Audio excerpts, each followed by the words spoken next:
जोड़ा लागी पहले पर के मामा जी तीन हो बाबा दी है इब्राहिम बाबा के मामा जी की तरफ से पहले 100 रुपया बाबा जी के दिल में दीवाना कि हम हमेशा भगने के दरवाजे पे आई जो गई तो दान करी जब रही सदा खुश रही हमेशा बनल फुलाई रही। जय हो ए लालना जोरे पे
सवारिया को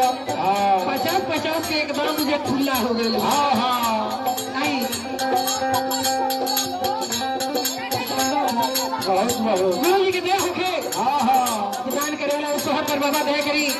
कि जगह बोले ना बोल हो के बेदभार दी जगह खुशियाँ ये चाहता हो खुशियाँ से मंगन करी बाबा ये दुआ बाबा बार बार निवेदन बा।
समस्या